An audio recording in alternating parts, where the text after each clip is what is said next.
저는 조장현이라고 하고요. 롯데그룹이라든가 사무설계 같은 이 건설 사업 관리를 주로 하는 회사에서 기업하고 기업을 상대로 하는 건설 사업 관리, PM 업무 역할을 하는 게 원래 제 직업이에요. 저는 베이스가 건축이고 건축 시공 기술사를 보유하고 있는데, 이 회사 일을 하면서 제가 한 10여 년 전부터 작게 저만의 땅을 사서 건물을 다가구 주택이라든가 뭐 다중주택이라든가 도시형 생활주택 같은 거를 지어서 이제 보유하고 있기도 하고 또 매각하기도 하는, 개인적으로 또 사업을 같이 진행을 했었습니다. 그래서 이 회사 일을 하고 제가 개인적으로 하는 거하고 이 두 개를 같이 이렇게 비교를 해보니까, 일반인들이 전문적으로 하는 그 PM 업무, 그러니까 건설 사업 관리에 대한 부분이, 이런 기업들은 그런 메커니즘을 이용을 하고 그런 시스템을 이용을 하는데 일반인들한테 더 필요함에도 불구하고 이용을 하지 못하더라고요. 그래서 제가 두 가지 경험을 접목을 해서 일반인들한테도 이런 그 기법들을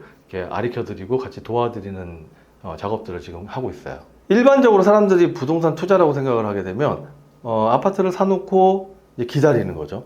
올라가길 기다리는데 얘가 올라갈 수도 있고 내려갈 수도 있는 거잖아요. 그죠? 그래서 이 아파트 뭔가를 사놓고 기다린다는 거는 굉장히 불확실성이 있는 건데, 이 신축이라는 거는 어떻게 진행이 되냐면, 일단 그 동네에서 얼마에 팔리는지를 먼저 확인을 해요. 예를 들어서 건물을 지었는데 얘가 5억에 팔린다라는 거를 확인을 하고 내가 들어가는 비용을 책정을 해봅니다. 그래서 들어가는 비용이 예를 들어서 뭐 땅값이 2억이 들어가고 건물 짓는데 2억이 들어갔다. 팔리는 게 5억이다. 그러면 얘를 지으면 내가 1억을 남기겠구나 라는 거를 알고 들어가는 거죠.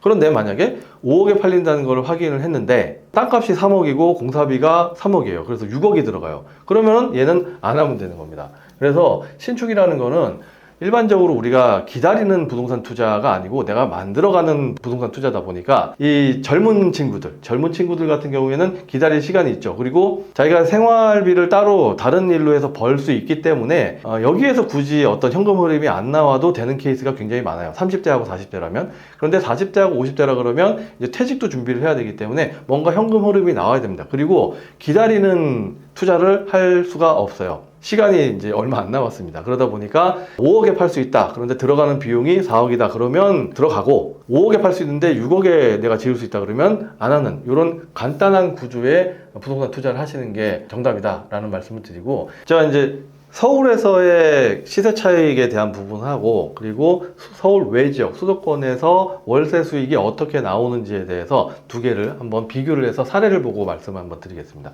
화면에 나오고 있는 이 건물 같은 경우에는 전체 제가 투자를 했던 돈이 한 3억 5천만 원 정도 됐어요. 물론 이제 전체 땅값하고 건물을 짓는 데 들어간 돈은 한 9억에서 10억 사이 정도 됩니다. 그리고 내가 그 중에서 이제 자기 에쿼티라고 하죠. 내 자금이 한 3억에서 4억 정도 됐었는데, 이 건물에서 매월 나오는 순수익, 이자를 빼고 나오는 수익이 700만 원 정도가 돼요. 그래서 연으로 따지게 되면은 한 8천만 원 정도가 됩니다. 그러면 자기 자금, 자기 자본 대비해서 이 수익률로 계산을 하게 되면 19점 몇 %가 나와요. 20%의 수익률이 나오게 됩니다. 다시 말씀을 드리면 4억 원을 투자를 해서 연 8천만 원의 월세가 나오는 거예요.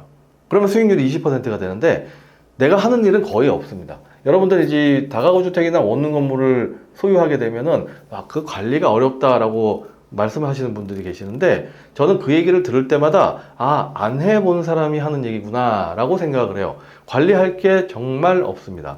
그리고 요즘은 그 동네마다 청소를 대행해주는 업체, 한 돈 10만 원 정도 주게 되면은 청소를 대신해주는 업체들도 굉장히 많고요. 그리고 부동산 그 임대를 맞출 때도 제가 직접 가서 하는 게 아니죠. 부동산에 이름을 해놓고 물건 보여주고, 심지어는 도배 장판까지도 그 부동산 사무소에서 다 알아서 해주고 저는 입금만 해주면 되게 되어 있습니다. 그래서 관리에 대한 부분에 대해서는 전혀 신경을 쓸 필요가 없다. 안 해본 사람들이 안 해보고 그냥 어렵지 않을까라고 얘기를 하는 거고, 그리고 또 이렇게 생각을 한번 해보세요. 예를 들어서 제가 1년에 8천만 원을 벌려면 웬만한 과장, 차장 연봉 정도 되는데, 그 사람들은 아침에 7시에 출근을 해서 6시에 퇴근을 해요. 월요일부터 금요일까지. 만약에 여러분들이 자기가 갖고 있는 건물에 월요일부터 금요일까지 아침에 9시에 출근해가지고 6시에 퇴근을 한다고 한번 생각을 해보십시오. 물론 자기가 자본을 내기는 했지만 할 일이 없어요. 하루 종일 앉아 있어도 할 일이 없습니다. 할 일이라는 게 뭐 석 달에 한 번, 넉 달에 한 번 전화 받는 정도, 하나 정도 될 겁니다.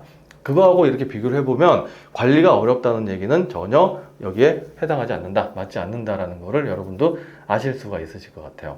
자, 그리고 두 번째 케이스, 요 비슷한 케이스가 있는데, 이 케이스 같은 경우에도 이 인근에, 아까 봤던 그 건물, 인근에 있는 건물인데, 얘도 제가 한 투자 금액은 한 5억 정도 들어갔던 것 같아요. 5억 정도 들어갔는데, 전체 땅값하고 건물을 짓는 가격은 한 15억에서 16억 정도 들어갔었습니다.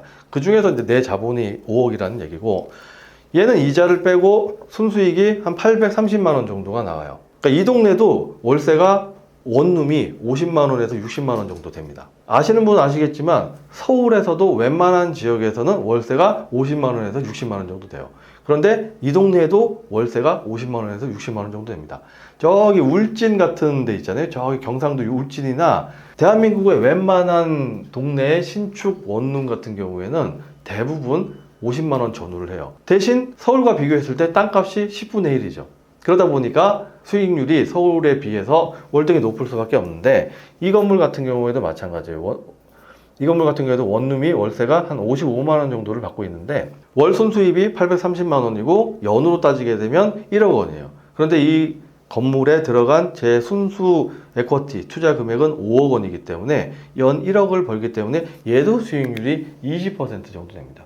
20% 정도 되는 수익률, 여러분들 주위에서 찾기 힘드실 거예요. 그런데 얘는 확정된 수익입니다. 주식처럼 올라갈 수도 있고 내려갈 수도 있는 게 아니고 얘는 확정적이에요. 매달 그걸 나한테 확인을 시켜줍니다. 통장에 돈이 꽂히거든요. 그래서 눈으로 확실하게 볼 수 있는 수익률을 내가 매번 확인을 하는데 그 수익률이 20%나 되기 때문에 이런 투자는 안 할 이유가 없겠죠. 자, 아까 말씀드렸던 내용 중에서 이렇게 이제 월세를 받아가지고 그 월세 수익을 내는 현금 흐름을 만드는 투자도 있지만 그것만 있는 건 아니죠. 서울에서 이 시세 차익을 노리는 그런 투자는 어떤 게 있을지 한번 같이 보실게요. 수강생들 분이 모여서 이제 같이 공동으로 작업을 하신 건데, 자, 여기 보시면은 땅값이 83억 원이고 신축이라든가 기타 비용이 들어가서 120억 정도 원가가 들어가고 자기 자본금은 한 25억 정도 들어갑니다. 이 매각은 한 130억에서 140억 정도 이렇게 하는 거예요. 근데 얘는 강남에 있기 때문에 가격이 1년, 2년, 3년 지나면 지날수록 가격이 기하급수적으로 올라가게 되는 거죠. 그래서 이런 투자 같은 경우는 서울의 요지에서 땅을 사서 건물을 지어놓고 시간을 한 2년에서 3년 정도 지나게 되면 이 자기가 투자한 금액보다 더 많이 돈을 벌게 되는데, 이런 투자가 아까 제가 말씀을 드렸던 시세 차익형 투자예요. 근데 이런 시세 차익형 투자를 만약에 아까 말씀드렸던 서울 근교 용인이나 이천이나 뭐 평택 이런 데다가 한다? 그것도 잘못된 투자입니다. 시세 차익을 바라보는 투자는 서울의 요지에서 해야 되는 것이고, 월세 수익을 바라보는 투자를 서울에서 한다? 그것도 잘못된 겁니다. 월세 수익을 바라보는 투자는 땅값이 싼 동네 대신 월세가 비싼 동네로 가시는 게 맞아요. 그래서 여러분들께서 만약에 부동산 투자를 신축으로 생각을 하고 계신다 그러면 이 점을 반드시 머릿속에 염두에 두고 토지를 매입을 하셔야 됩니다. 그리고 이 토지를 매입하거나 여러 가지는 이 저희가 갖고 있는 종잣돈을 바탕으로 진행이 되는 거죠. 그러니까 서울의 요지에서 어떤 시세 차익을 바라보려고 한다 그러면 금액대가 좀 커요. 20억, 30억 정도가 있어야 되는 것이고, 그리고 일반인들이 개인적으로 내가 자그마한 건물에서 월세 받고 싶다라고 하게 되면 일단 서울에서 눈을 돌리셔서 수도권으로 좀 시야를 넓히시기를 바라겠습니다. 이 신축이 정말 필요하신 분들은 어떤 분이냐면, 뭐 젊으신 분들은 별로 상관이 없어요. 젊으신 분들이야 뭐 다른 사업을 해도 되고 뭐 신축 사업을 하셔도 상관없다고 생각을 하는데, 저는 퇴직을 하셨거나 아니면 퇴직을 하기 전이나 퇴직 즈음에 계신 분들은 반드시 한번 얘를 공부를 한번 해보시고 심각하게 고민을 해보셔야 된다고 생각합니다. 가장 좋은 타이밍은 퇴직하기 2년 전이에요. 퇴직하기 2년 전에 자산을 정리를 해놓고 토지를 매입을 해놓고 만들어 놓은 다음에 현금 흐름이 나오는 이 신축 건물을 만들어 놓은 상태에서 퇴직을 하는 거죠. 그러면 마음도 정말 편하고 그 이후의 삶도 굉장히 편안하고 윤택한 삶을 살 수 있는데, 만약에 못 해놨다 그러면 퇴직금 1, 2천만 원 날라가는 게 정말 순식간입니다.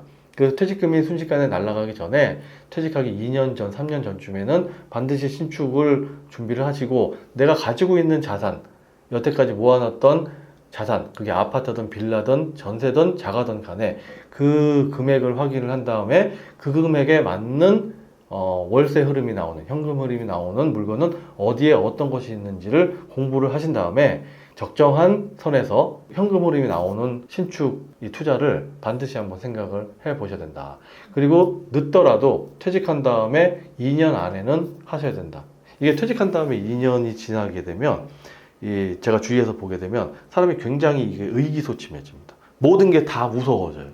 그래서 아무것도 못하고 그냥 그렇게 그냥 늙어가더라고요. 그래서 퇴직하기 전후로 2년, 플러스 마이너스 2년이 굉장히 중요하고 그분들은 제가 봤을 때는 의무적으로 하셔야 돼요. 의무적으로. 자기가 갖고 있는 자산이 얼마건 1억이든 10억이든 간에 그 자산을 기준으로 해서 현금 흐름을 만들 수 있는 어떤 것을 만들어 놔야 된다. 그래야 앞으로 30년, 40년, 어떻게 보면 50년이 될 수도 있는 시간인데 그 시간을 좀 편안하게 마무리할 수 있지 않을까라는 생각이 들어요. 어머니 아버지한테도 얘기해요. 네.